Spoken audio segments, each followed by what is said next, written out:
한번 따라 하실까요? 하나님께서 힘을 주시는 사람. 하나님께서 힘을 주시는 사람. 우리 인간이 살아가는 원동력은 힘입니다. 사람은 힘이 없으면 죽습니다. 그래서 기력이 쇠하였다 그렇게 이야기합니다. 사람이 죽을 때 기력이 없어서, 즉 기력, 힘이 없어서 죽었다라는 거예요. 저와 여러분이 뭐 밥 먹는 거 안 좋아하는 사람도 있지만 밥을 먹는 이유는 밥에서 뭘 얻고 싶은 거예요? 힘을 얻고 싶은 거예요.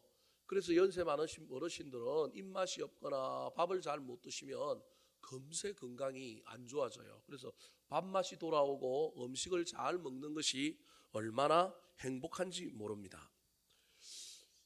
음식에서 또는 힘에서 우리의 생명력을 유지할 수 있지만 이런 인간적인 물리적인 힘 말고 우리 인생의 모든 영적인 힘은 물리적인 걸 넘어서 포함해서 그걸 넘어서는 모든 영적인 힘은 사실은 누가 주시느냐 하면 하나님이 주십니다.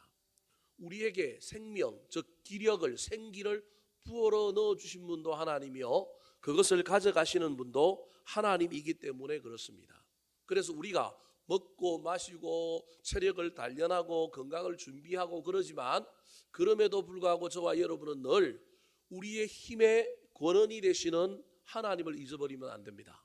복음성가 가운데 그래서 나의 힘이 되신 여호와여 내가 주 찬양합니다 라고 노래를 부르잖아요. 저와 여러분이 우리의 힘의 모든 근원이 하나님임을 인정해야 합니다.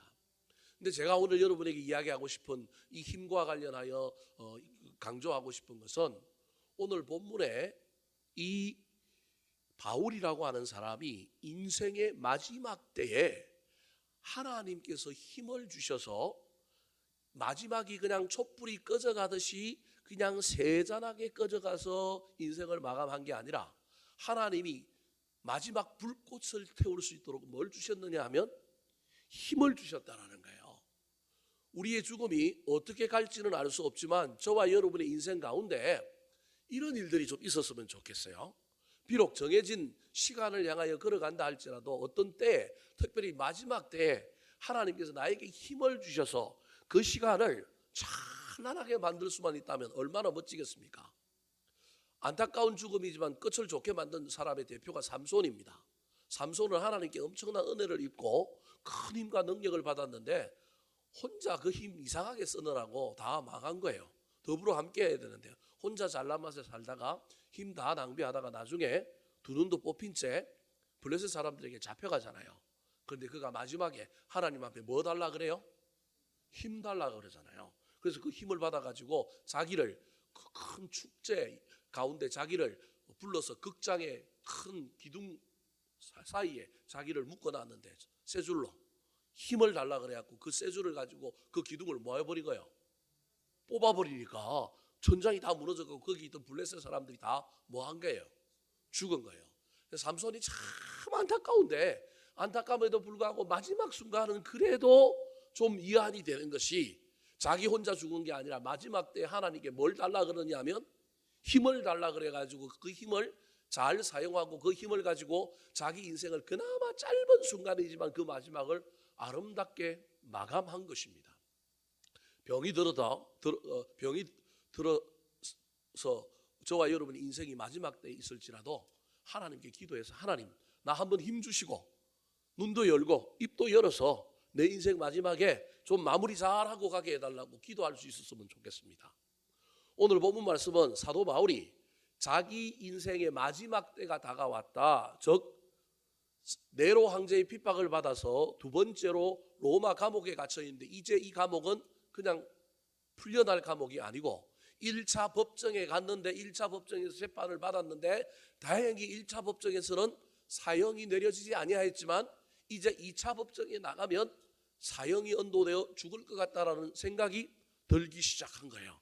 근데 그때 그가 하나님께서 자기 곁에 계셔서 자기 인생 마지막을 잘 정리할 수 있도록 디모데도 오라 그러고 마가도 데리고 오라 그러고 자기 인생을 마무리를 잘 할 수 있도록 하나님께서 자기에게 뭘 주셨다고 얘기하고 있냐면 힘을 주셨다고 고백하고 있어요. 그게 몇 절이냐면 17절입니다. 자, 17절 말씀 우리 같이 한번 읽어볼까요? 시작. 주께서 내 곁에 서서 나에게 힘을 주심은 나로 말미암아 선포된 말씀이 온전히 전파되어 모든 이방인이 듣게 하려 하심이니 내가 사자의 입에서 건짐을 받았느니라. 주님께서 내 곁에서 나에게 뭘 주셨다고요? 힘을 주셨다. 저 이제 법정에서의 얘기인 거예요. 법정에서 황제 앞에 서 있는데 법정에서 하나님께서 나에게 힘을 탁 주셔가지고 저기 사자의 입이 누구냐면 네로 황제예요. 그 네로 황제의 입에서 자기를 하나님께서 힘을 주셔서 자기가 그때 벌벌 떨거나 죽음을 액을 복권하거나 신앙을 버리고 타협하거나 그러지 않고 네로의 법정에 서서 그가 여전히 그 사람들을 향하여 하나님의 말씀을 전파했다라는 거예요. 살려면 하나님의 말씀을 전하면 안 되고 뭐 해야 되느냐면 빌어야 되고 나 예수 안 믿는다고 얘기해야 되고 타협을 해야 되는데 하나님께서 신기하게 자기 인생 마무리를 잘할 수 있도록 자기에게 힘을 주셔가지고 담대하게 법정에서도 나로 말미암아 선포된 말씀이 온전히 전파되어 모든 이방인이 뭐하게 하려고요? 듣게 하려고 내 입을 열어 법정에서 네로 황제 앞에서도 복음을 전하였다라는 거예요. 그러면 죽어야 되잖아요. 그런데 내가 사자의 입에서 뭘 받았다고요? 건짐을 받았다. 아니 영원히 살 건 아니에요. 그래도 또 2차 재판이 남아있긴 한데 비굴하게 그렇게 하다가 죽는 게 아니라 하나님께서 힘을 주셔서 담대함을 주셔서 법정에서 1차 재판정에서 자기가 이번이 황제에게도 뭘 전할 기회다? 복음을 전할 기회다. 이방인들에게 복음을 전할 기회다. 그래서 그 복음을 선포된 말씀이 온전히 전파되어 이방인이 듣게 하려고 그리고 자기가 이 네로 황제 앞에서 이 법정에서 한 말이 소문이 나서 다른 데도 막 들리게 하는 그 놀라운 일을 하나님께서 힘을 주셔서 했다라는 거예요. 죽어도 여한이 없는데 신기하게 그걸 했더니 하나님께서 그 법정에서 사형, 언도 이렇게 돼서 내가 형장의 이슬로 사라진 게 아니라 신기하게 네로의 마음이 흔들렸는지 아니면 무슨 이유가 있었는지 네로가 판결을 뭐 해버린 거예요? 뒤로 미루어 버린 거예요. 그게 내가 사자의 입에서 뭘 받았다고요? 건짐을 받았다. 결론적으로는 그래도 이 사도 바울은 나중에 네로 황제의 사형 언도를 받고 죽게 됩니다. 그럼에도 불구하고 그의 마지막이 비굴하게 죽은 죽음이 아니라 인생의 마지막에 하나님께서 힘을 주시는 놀라운 은혜를 입은 겁니다. 저와 여러분이 마지막 때뿐만 아니라 우리의 걸어가는 일 가운데 고난 만나고 힘든 일 만나고 어려운 일 만날 때마다 하나님께서 우리에게 힘을 주시는 놀라운 일이 일어났으면 좋겠습니다. 내 곁에 서서 하나님께서 힘을 주셔서 그 힘 때문에 놀라운 변화가 일어나고 역전이 일어나고 반전이 일어나는 귀한 일들이 저와 여러분의 인생 가운데 펼쳐지게 되기를 우리 구주 예수 그리스도의 이름으로 축원합니다. 자, 그렇다면 하나님께서는 바울 곁에 서서 힘을 주셨는데 왜 바울에게 힘을 주셨을까요? 하나님이 힘을 주는 사람은 어떤 사람에게 줄까요? 오늘 본문의 사도 바울의 이야기를 통하여 하나님께서 힘을 주시는 사람이 어떤 사람인지 한번 살펴보도록 하겠습니다. 첫 번째입니다. 따라 하시겠습니다.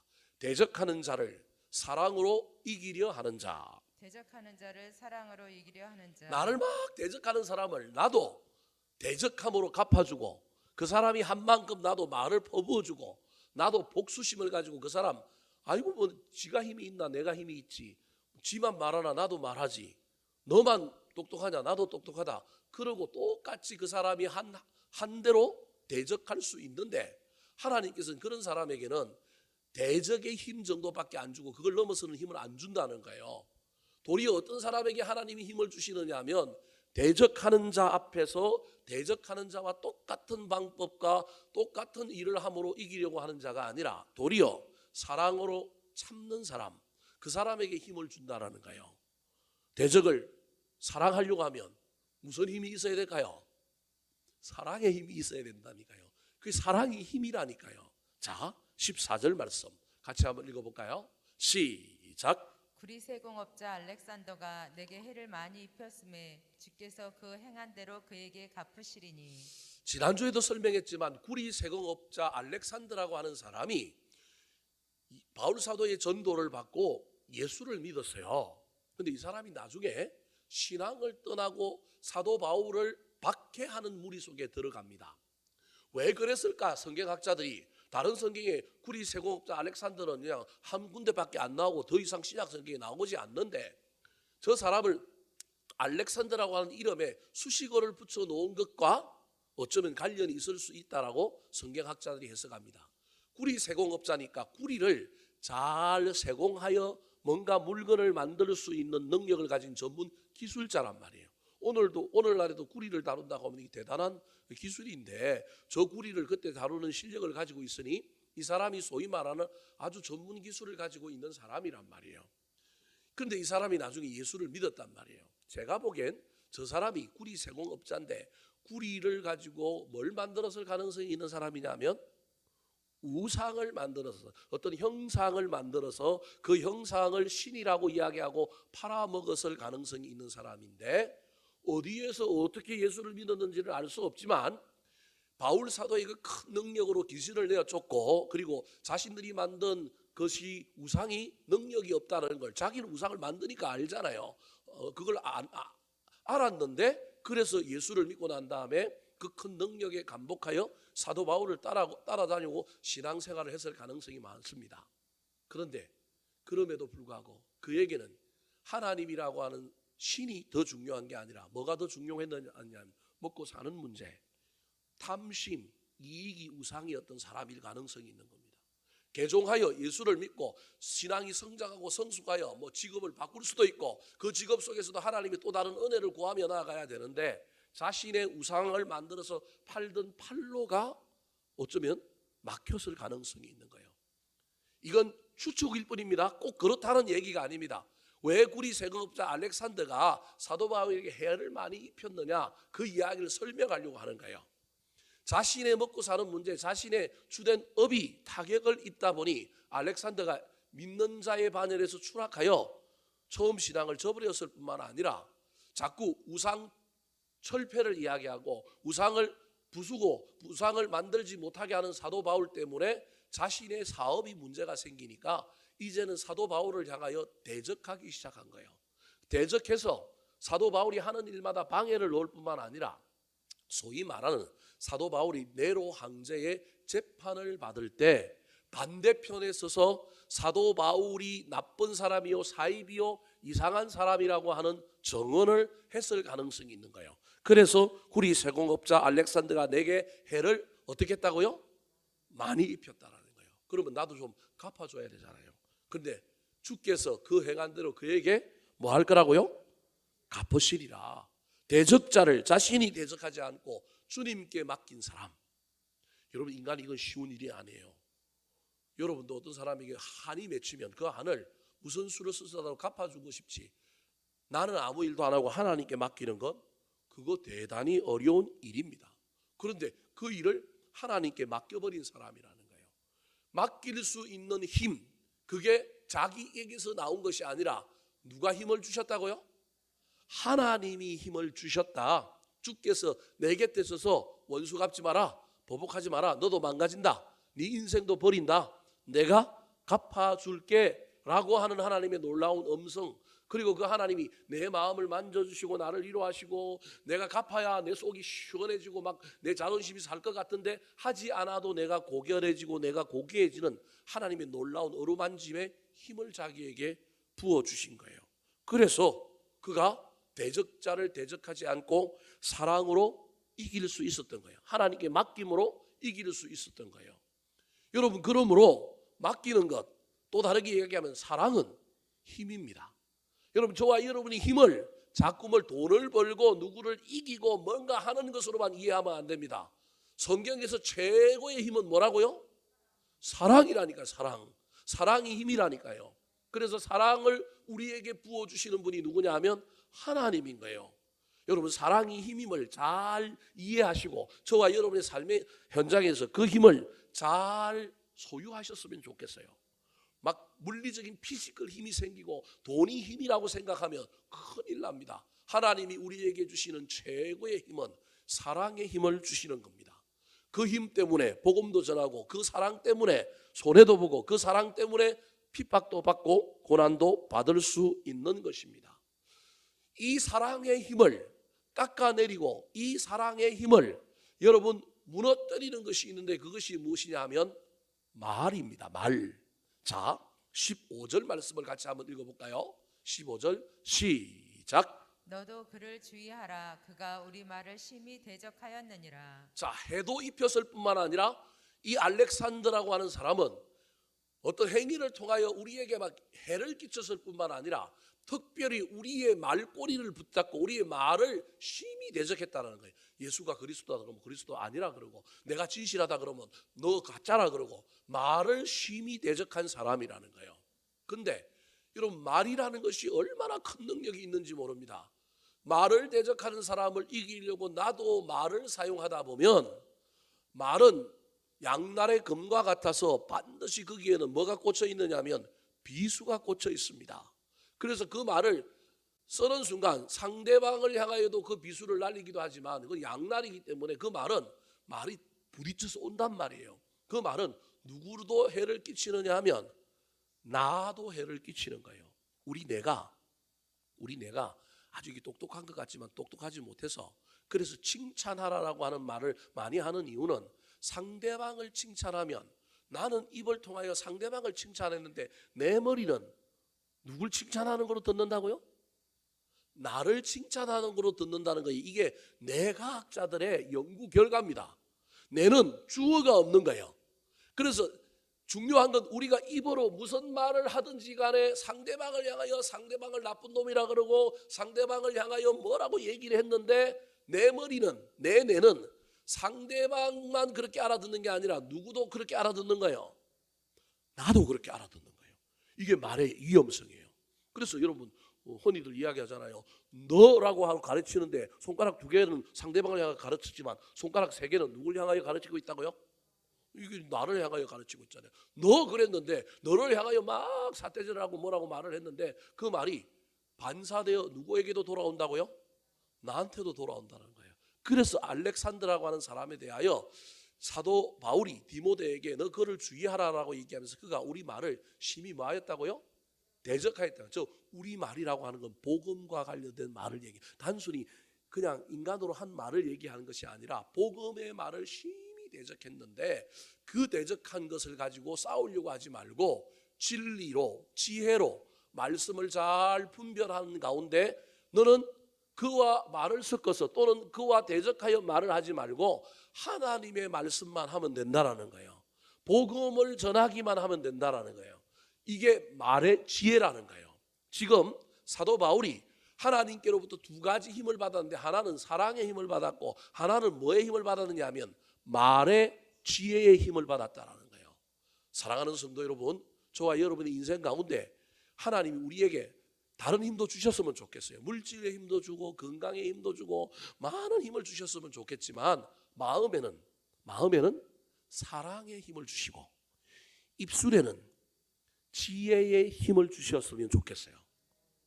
이 2가지 힘이 저와 여러분에게 있어서 우리 인생길 가는 동안에 어려운 일도 잘 감당하고 사람들을 향하여 마음도 잘 쓰고 입술도 잘 사용할 수 있게 되기를 우리 구주 예수 그리스도의 이름으로 축원합니다. 2번째, 하나님께서는 어떤 사람에게 힘을 주실까요? 따라 하시겠습니다. 배신과 실망의 상황에도 낙심치 않는 자. 배신과 실망의 상황에도 낙심치 않는 자. 첫 번째로는요, 대적자들을 어떻게 대하느냐에 따라 하나님 힘을 주시는데, 대적자들하고 싸우는 사람에게는 하나님이 힘을 안 준 거예요. 그 사람 힘은 누구 힘 갖고 한 거냐면 자기 힘 갖고 해요. 그래서 그 대적자 나중에 못 이기는 거예요. 못 이길 뿐만 아니라 자기도 상처를 입어요. 근데 하나님께서 대적자를 대적하지 않고 사랑으로 잘 컨트롤하려고 하면 하나님이 힘을 주시는데, 무슨 힘을 주시느냐면 2가지 힘인데, 하나는 마음에는 사랑의 힘, 입술에는 지혜의 힘, 말의 힘을 주신다라는 거예요. 그래서 우리가 잘 된다는 거예요. 2번째로는 배신과 실망의 상황에도 낙심치 않는 자에게 힘을 주시는 거예요. 16절 말씀 같이 한번 읽어볼까요? 16절 시작. 내가 처음 변명할 때에 나와 함께 한 자가 하나도 없고 다 나를 버렸으나 그들에게 허물을 돌리지 않기를 원하노라. 자, 제가 지난주에 설명할 때 저 처음 변명을 사도 바울이 로마 옥에 2번 갇혔는데 오늘 본문의 이야기는 2번째 갇힌 건데 저 처음 변명을 첫 번째 갇힌 거라고 여러분에게 해석을 했습니다. 여러분 아무도 기억을 못하고 있겠지만 제가 한 말이기 때문에 바로 잡아야 되기 때문에 여러분에게 이야기하는 겁니다. 그 해석은 제가 이번 주간에 공부를 해보니까 잘못된 해석이었더라고요. 제가 처음 변명할 때라고 하는 이 말이 무슨 말이냐면 1심 재판을 얘기하는 거예요. 지금 3차 선교 여행 끝나고 2번째 감옥에 gat혀서 로마 황제에게 불려나가서 지금 처음 변명 1심 재판을 받을 때 그 말입니다. 저게 처음 변명할 때 1심 재판을 받을 때 나와 함께 한 자가 하나도 없고 다 나를 뭐 했다고요? 버리고 다 도망갔다라는 거예요. 그러니까 1심 재판을 받을 때 너무너무 외로웠다라는 거예요. 첫 번째 로마 감옥에 갇혔을 때 그가 온 이태 2년을 로마에 있으면서 그때는 가택연금 상태, 지금처럼 감옥에 있는 게 아니라 가택연금 상태에서 수많은 사람들과 복음을 전하고 찾아오는 사람도 있고 이랬는데 지금 2번째 로마 감옥에 갇혔을 때는 그를 변호해 주는 사람도 그의 말을 정언해 주는 정인도 없고 위로하는 사람도 하나도 없다라는 거예요. 뿐만 아니라 다 나를 뭐 했다고요? 버렸다는 거예요. 저 버린 사람의 대표가 아까 누군 거예요? 알렉산더. 자기 편 들어주고 자기한테 막 이렇게 정언 써줄 줄 알았는데 도리어 반대편에 서서 사도 바울에게 해를 끼치는 사람. 또 다른 사람인데 그 사람이 누구냐 하면 4장 10절에 보면 안 읽었지만 지난주에 읽었지만 누가 있느냐면 데마라고 하는 사람이 나와요. 그 사람이 세상을 사랑하여 나를 버렸다고 이야기하잖아요. 이 데마도 버린 거예요. 그러니까 사도 바울이 지금 누가 함께 있느냐 하면 누가와 함께 있어요. 정인은 고대 중근동 지역에서 정인은 최소 몇 명이어야 되느냐 하면 2명이어야 되는 거예요. 근데 이 2명의 짝을 맞추어 놨는데 그게 누구냐 하면 누가와 데마인 거예요. 나머지 사람들은 사도 바울이 복음 전하라고 선교지로 잡힐 줄 모르고 다 보내서 자기 곁에는 누구밖에 없느냐 하면 누가와 데마밖에 없는 거예요. 근데 데마가 갑자기 자기를 버리고 세상을 사랑하여 뭐 해버린 거예요? 떠나버린 거예요. 그래서 구리장사 알렉산더에게 부탁하여 너 누가와 함께 나를 향하여 뭐 써달라 그런 거예요? 정인 써달라 그런 건데 이 알렉산더가 마음을 획 바꾸어가지고 바울의 정인으로 나왔는데 바울을 향하여 법정 드라마 가는 것 같은데 보는 것처럼 완전히 반대 정언을 해버린 거예요. 그러니까 얼마나 1차 재판 때 배신을 당했겠어요. 얼마나 억울함이 들었겠어요. 근데 신기하게도 이 재판이 정인도 없고 자기가 정인으로 내세운 알렉산더는 반대편에 서서 사도 바울을 고소하고 있는 상황인데도 불구하고 하나님이 힘을 주셔서 그는 이번 재판에 사형 선고를 안 받았다라는 얘기예요. 그러면 어떻게 그렇게 되었느냐? 그 비결이 16절 하반절에 보니까 그들에게 뭘 돌리지 않기를 원하노라? 허물을 돌리지 않기를 원하노라. 배신을 당했고 배반자가 있어서 알렉산더는 마음을 바꾸어서 거짓 정언을 하고 있고 데마는 자기한테 정언 서주기로 했는데 세상을 사랑하여 떠나버렸고 누가 혼자 자기를 향하여 막 변호하는데 이건 정인의 능력이 없는 거예요. 2명이어야 되는데 한 사람이 그렇게 얘기하면 또 다른 사람이 봤다 맞다 이야기해줘야 그 정언이 성립될 수 있는데 그러는 거예요. 그러니까 얼마나 힘이 들었겠어요. 근데 그때 사도 바울이 한 행동이 뭐냐 하면 성질이 나가지고 막 뚜껑이 열리고 18, 19이 올라오고 코에서 막 분노의 콧김이 나와갖고 막 이런 것이 아니라 이럴 때 자기 일을 도와주실 분은 누구밖에 없다? 하나님밖에 없다. 여러분 사람에게 배신을 당하고 저와 여러분의 상황에 실망이 가득 찰 때 그 실망 때문에 원망하거나 저와 여러분의 마음에 시기와 분노를 가득 채우면 다 떠나도 나와 함께 해주실 하나님이 오지 못하는 거예요. 왜냐하면 하나님은 그걸 싫어하니까. 원망하고 불평하는 사람에게 어떻게 하나님이 찾아와서 그 임재 가운데 같이 있을 수 있겠어요. 그런데 사도 바울이 저런 속에서도 그들에게 허물을 돌리지 않기로 그래 데마도 어쩔 수 없어. 상황이 있었겠지. 알렉산더 그래 그 우상 만들어서 구리 갖고 우상 만들어 장사해서 먹고 살아야 되는데 저거 내가 우상 없애라고 그러고 막 돌아다니는 바람에 지가 장사 못해놓으니까 저러지라고 생각하면서 허물을 그들에게 돌리지 않았다라는 거예요.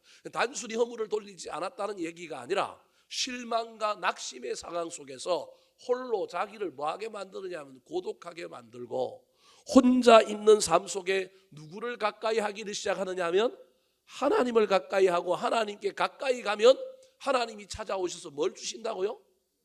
힘을 주신다는 거예요. 여러분, 대표적인 예가 여러분 그 유명한 엘리야라고 하는 선지자 있잖아요.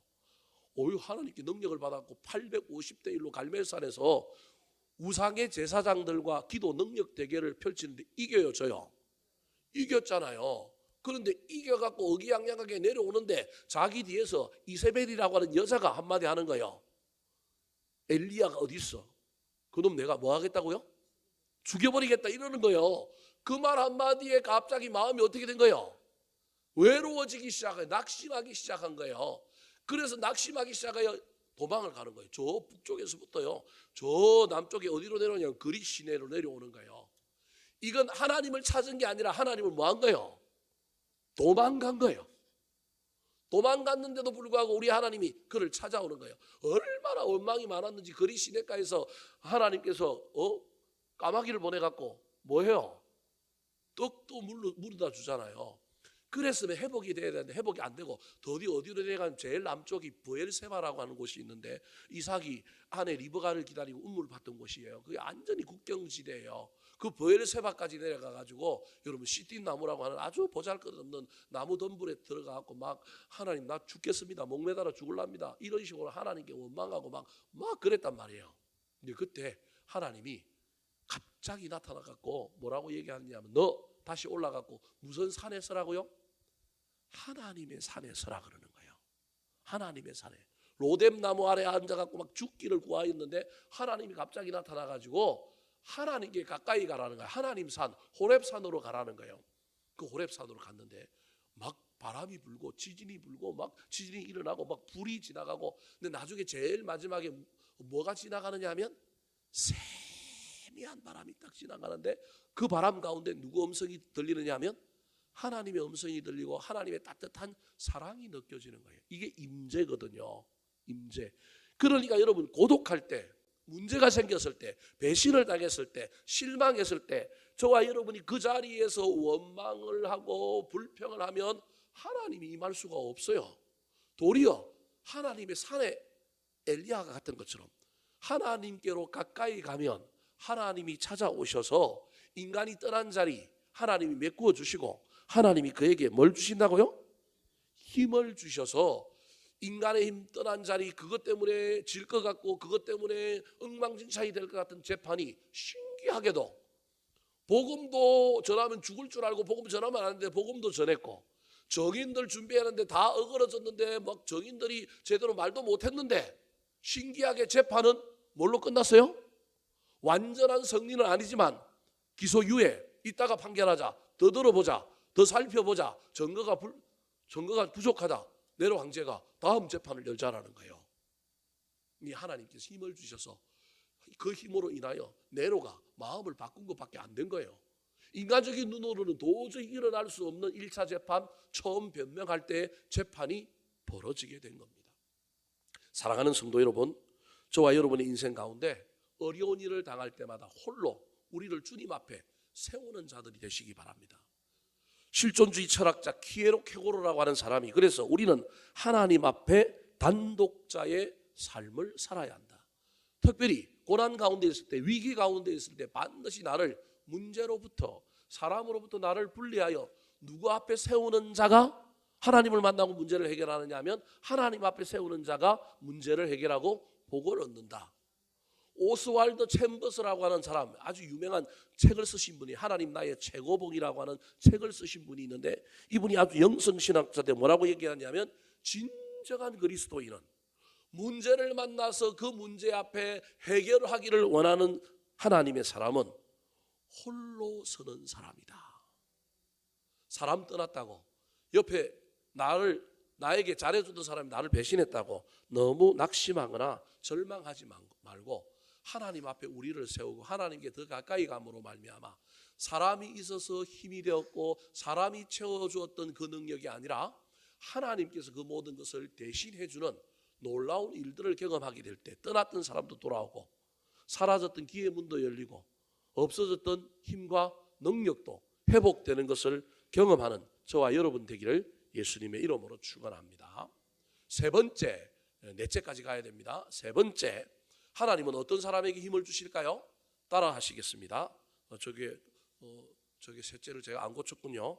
따라 하시겠습니다. 저거 아닙니다. 따라 하시겠습니다. 끝까지 사명을 감당하려고 애를 쓰는 자. 끝까지 사명을 감당하려고 애를 쓰는 정리 한번 해볼까요? 첫 번째, 하나님은 어떤 사람에게 힘을 주시느냐 하면 대적자를 대적하지 않고 뭘로 이기려는 자요? 사랑으로 이기려고 하는 자에게 하나님 힘을 줘요. 마음에는 사랑의 힘, 입술에는 말의 힘, 지혜의 힘을 주실 거예요. 두 번째로는 배신과 실망의 사랑. 사람들이 다 떠나도 낙심하지 않고 나를 하나님 앞에 세우는 자에게 하나님이 뭘 주신다고요? 힘을 주신다는 거예요. 세 번째, 따라 하시겠습니다. 한 번 더. 끝까지 사명을 감당하려고 애를 쓰는 자. 끝까지 사명을 감당하려고 애를 쓰는 자. 자, 17절 말씀 같이 한번 읽어볼까요? 17절. 자, 17절입니다. 나와라. 시작. 주께서 내 곁에 서서 나에게 힘을 주심은 나로 말미암아 선포된 말씀이 온전히 전파되어 모든 이방인이 듣게 하려 하심이니 내가 사자의 입에서 건짐을 받았느니라. 서론에서 제가 이미 다 여러분에게 설명을 했습니다. 주께서 내가 재판장석에서 로마 황제 앞에 이제 죽음을 선고받을 수밖에 없는 그 상황 속에서 하나님께서 내 곁에 서서 뭘 주셨다고요? 힘을 주셨다라는 거예요. 왜 힘을 주셨느냐 하면 사도 바울의 결기, 사도 바울의 결단을 알기 때문에 그러는 거예요. 그 결단이 뭐냐 하면 나를 로마 황제 앞에서 복음 전하시게 하시려는 하나님의 그 뜻을 내가 순종하리라고 하는 결단과 결기가 누구한테 있느냐 하면 사도 바울에게 있는 거예요. 이미 사도 바울은 여러분 예루살렘에서 로마 황제에게 가서 로마에서 복음을 전하려고 제수의 신분으로 가려고 작정하고 의도적으로 뭐가 된 거예요? 제수가 되었던 사람이 누구예요? 사도 바울이잖아요. 근데 사도 바울이 제가 보기엔 이태 첫 번째 로마의 감옥에 갇혔을 때 이태라고 하는 2년을 이태라고 표현하는데 사도행전 28장에 보면 이태를 셋집에서 유하면서 로마 황제의 소위 말하는 재판을 받으려고 기다렸단 말이에요. 근데 로마 황제에게 재판을 받을 사람이 너무 많이 밀려 있으니까 제가 보기엔 첫 번째 재판은 로마 황제에게 서봤을까요? 못 서봤을까요? 못 서본 거예요. 오늘 본문에 이 이야기가 나오는 이유가 그거예요. 그러니까 재판을 대기하다가 로마 황제가 바뀌고 난 다음에 강복절 특사, 3.1절 특사, 추석 특사 이런 것처럼 재판을 받아야 되는데 뭐가 없다고 선포해버린 거예요. 죄가 없다라고 선포해버림으로 말미암아 2년 동안 소위 말하는 큰 범죄자가 아니어서 가택연금 상태에서 셋집을 얻어갖고 새방에서 집 밖으로 못 나가는 대신에 재판을 기다리는 미결수 신분으로 있었단 말이에요. 근데 황제가 바뀌고 그러고 난 다음에 2년 동안 기다렸음에도 불구하고 재판 못 받고 뭘로 끝났느냐 하면 특사로 사면돼서 나온 거예요. 그러다가 다시금 저 스페인으로 마지막 제4차 선교 여행을 가려고 막 준비하고 있었던 거예요. 준비하고 있었는데 갑자기 황제가 바뀌어버렸어. 또 누가 바뀐 거예요? 네로가 바뀐 거예요. 그래서 예루살렘에 불이 나고 뭐 이러면서 네로의 핍박이 시작됐는데 이때 누가 붙잡혀 들어간 거예요? 사도 바울이 붙잡혀 들어간 거예요. 옳거니 내가 이루지 못한 꿈을 이룰 수 있는 뭐가 왔구나? 기회가 왔구나. 근데 그 기회를 하면 옛날에 네로 황제 전에 온수라는 황제가 있었을 때도 좀 위험한데 지금은 네로 황제잖아요. 예수 믿는 사람을 핍박해서 예수 믿는 사람 믿는다고 잡혀왔는데 그 앞에서 예수를 전하면 당연히 이건 사형이죠. 그럼에도 불구하고 2년 동안 내가 기다리면서 황제를 만나서 복음 전하라고 했던 걸 못했는데 이제는 하나님께서 이렇게라도 뭘 주시는구나? 기회를 주시는구나. 나 이거 전하다가 뭐 할 수도 있다? 죽을 수도 있다. 그래서 타협하기도 쉽고 물러서기도 쉽고 비굴하게 생명을 보존하려고 막 그럴 수도 있는데 사도 바울이 이제 내 나이도 늙었고 이번에 마지막 기회니 내가 스페인까지는 못 간다 할지라도 내가 꿈꾸었던 로마 황제 앞에서 뭘 전하자? 복음을 전하자. 그래서 나로 말미암아 선포된 말씀이 온전히 전파되어 모든 이방인이 뭐하게 하려 하심이니? 듣게 하려 하심이니 하나님이 힘을 주셔서 내가 황제 앞에서 선포된 그 하나님의 말씀이 온전히 전파되어 소문이 나서 야 이상한 미친놈 하나 나타났대. 그놈이 황제 앞에서 복음을 전하더래. 예수가 인생의 구세주라고 이야기하더래. 근데 로마 황제 네로가 그 악랄한 놈이 갑자기 온순한 양이 되어 가만 듣고 있더니만 아니 화를 내고 그 바울이라고 하는 사람을 죽여야 되는데 죽이지도 않고 그 황제가 갑자기 증거가 부족하니까 다음에 또 재판하자고 재판을 뭐 하더라고요? 미루더라. 뭐가 캥기는 게 있나 봐. 아주 바울이라고 하는 사람이 전한 사람의 그 복음의 내용이 뭔가 능력이 있나 봐. 그 얘기예요. 저기 17절이 듣게 하려 하심이니 내가 사자의 입에서 뭘 받았다고요? 건짐을 받았다라는 거예요. 여러분 사명을 붙드는 사람은요 하나님의 사명이라면 내 사명이 아니고 하나님의 사명이라면 그 사명 이룰 때까지 우리를 보호해 주실 뿐만 아니라 위기와 어떤 고난의 순간에도 나에게 뭘 주신다고요? 힘을 주시는 거예요. 왜냐하면 내 사명이 아니고 누구 사명이니까? 하나님의 사명이니까 하나님이 그 사명을 이루게 하시려고 나한테 뭘 주시느냐 하면 힘을 주신다는 거예요. 나의 사명인 동시에 하나님의 사명이면 멋지지 않겠습니까?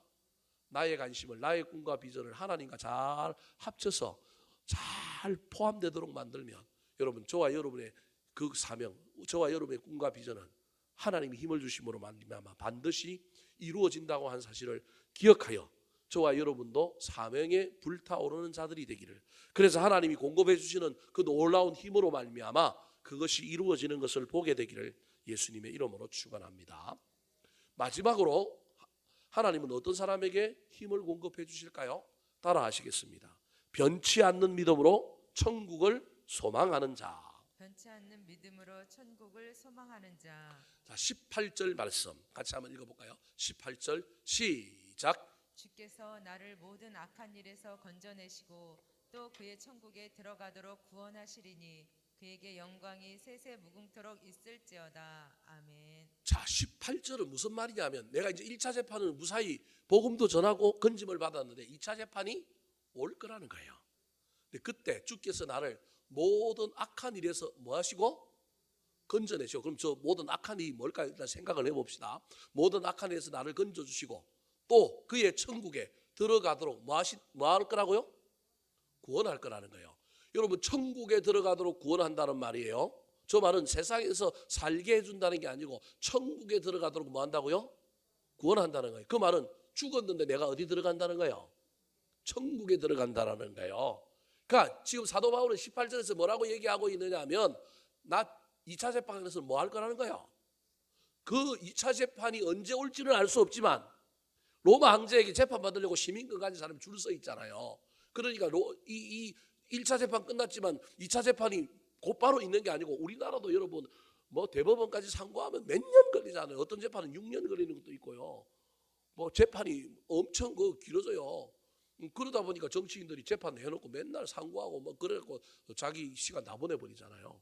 이게 재판이 길어지면 그럴 수밖에 없는 거라니까요. 그러니까 사도 바울은 지금 1차 공판이 끝나고 2차 공판을 기다리는데 그 2차 공판은 반드시 자기가 이제는 뭐 할 거라는 거예요. 사형 언도받아서 다 죽을 거라는 거예요. 그런데 그 죽음에서 하나님이 모든 악한 일에서 나를 뭐 하시고요?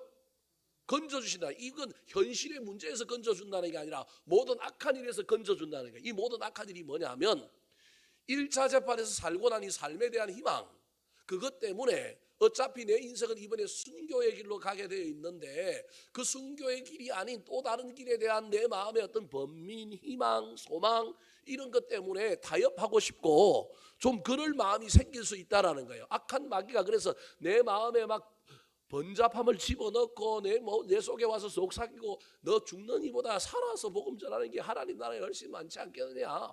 좀 비굴하더라도 이번에 네가 잘 보여가지고 로마 황제에게서 살아나서 복음 전하면 그거 하나님이 더 기뻐하지 않겠느냐. 이런 얘기가 뭐든 뭐라는 거예요? 악한 일이야. 악한 마귀가 계계를 꾸며서 믿음을 변치 않는 믿음이 아니라 변절하는 믿음으로, 타협하는 믿음으로 만들어서 로마 황제 앞에서 1차에 한번 멋지게 했으니 2차에는 생각을 좀 바꿔가지고 뭐 꼭 그렇게 해야 되느냐, 타협하고자 하는 그 마음을 모든 악한 일이라고 지금 얘기하는 거예요. 거기에서 나를 건져내시고 나는 어디에 들어가도록 구원하신다고요? 천국에 들어가도록 구원하신다는, 예수 믿고 구원받았지만 내 인생의 마지막에 내가 변절함으로 말미암아 천국에 못 들어가는 게 아니라 변절하지 않고 끝까지 믿음을 지켜서 순교하는 걸 구원이라고 지금 얘기하는 거예요. 그 구원을 주셔서 천국에 들어가도록 하나님이 뭐 할 거라고요? 하실 거라는 거예요. 그래서 그분에게 뭐가 있다고요? 영광이 세세 무궁토록 있을지어다. 사실은 하나님이 힘을 주셔서 이 일을 해야 할 거라는 거예요. 하나님이 힘을 주셔서 나는 변치 않는 믿음의 주인공이 되어서 죽음의 문턱에서 내가 말 바꾸거나 내가 변절하는 것이 아니라 믿음 지킴으로 말미암아 나 천국에 들어갑니다. 내 힘으로 들어가는 것 같지만 사실은 이것도 누가 힘을 주셔야 된다고요? 하나님이 힘을 주셔야 돼. 천국에 대한 소망이라고 하는 힘을 나에게 주셔야만이 내가 현실 앞에서 타협하거나 변하는 믿음이 아니라 변치 않는 믿음으로 들어가게 될 거라는 거예요. 사실은 지가 결단해서 지가 끝까지 일관심 있게 하는 거지만 지금 누가 그 일을 할 거라고 얘기하느냐 하면 하나님이 할 거라. 그래서 하나님께 영광 돌리고 하나님이 나에게 뭘 줘야 되느냐 하면 힘을 주셔야만이 내가 이 일을 할 수 있다는 거예요. 여러분, 저 일이 아무 일도 아닌 것 같지만 오늘 한국이라고 하는 나라에 살고 있는 저와 여러분은 인생 마지막에 저럴 일은 거의 없을 가능성이 많지만, 여러분 만약에 시공간을 초월하여 저와 여러분이 사도 바울과 같은 저런 자리에 있다. 그래서 우리가 재판에 들어가서 어떤 재판을 받고 나면 인생의 마지막에 어떻게 결론이 날지 알 수 없는 그러한 재판 가운데 들어가 있다. 여러분 어떻게 하시렵니까? 저렇게 결단하고 가는 게 쉬울 것 같습니까? 여러분 쉬울 것 같을지라도 우리 인간의 힘만으로는 되지 않습니다. 그것도 누가 힘을 주셔야 된다고요? 하나님이 힘을 주셔야 되는 거예요. 변치 않는 믿음으로 천국을 소망하는 자에게 하나님께서 힘을 주셔서 번민하거나 울거나 막 이상하게 보내는 게 아니라 인생을 정리하게 만드는 거예요. 그래서 디모데 보고 뭐라는 거예요? 속히 뭐라고요? 오라는 거예요. 뭐 갖고 오라고요? 겉옷 갖고 오고, 특별히 내가 가죽 종이에 쓴 뭘 갖고 오라고요? 책 갖고 오라는 거예요.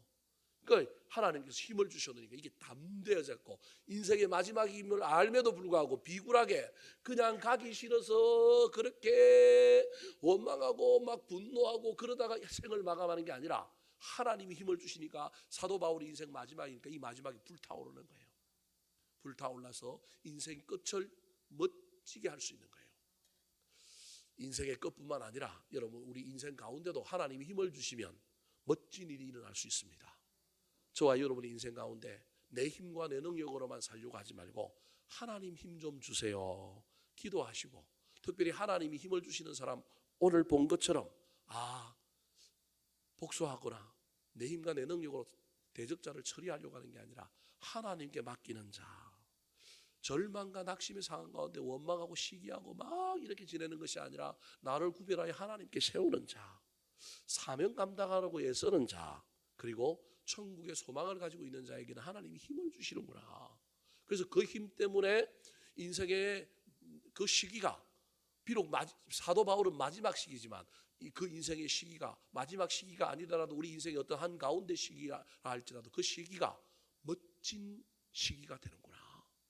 아름다운 일이 일어나고 정리가 일어나고 화해가 일어나고 사람들과의 따뜻함이 솟아나는 그런 멋진 인생으로 변하는구나. 그것을 깨닫고 우리도 하나님이 주시는 힘으로 살아가고 하나님이 주시는 힘으로 이 인생길 끝까지 달려가게 되기를 우리 구주 예수 그리스도의 이름으로 축원합니다. 한번 따라 하실까요? 하나님께서 힘을 주시는 사람, 하나님께서 힘을 주시는 사람, 대적하는 자를 사랑으로 이기려 하는 자, 대적하는 자를 사랑으로 이기려 하는 자, 배신과 실망의 상황에도 낙심치 않는 자, 배신과 실망의 상황에도 낙심치 않는 자, 끝까지 사명을 감당하고 하려고 애를 쓰는 자, 끝까지 사명을 감당하려고 애를 쓰는 자, 변치 않는 믿음으로 천국을 소망하는 자. 변치 않는 믿음으로 천국을 소망하는 자.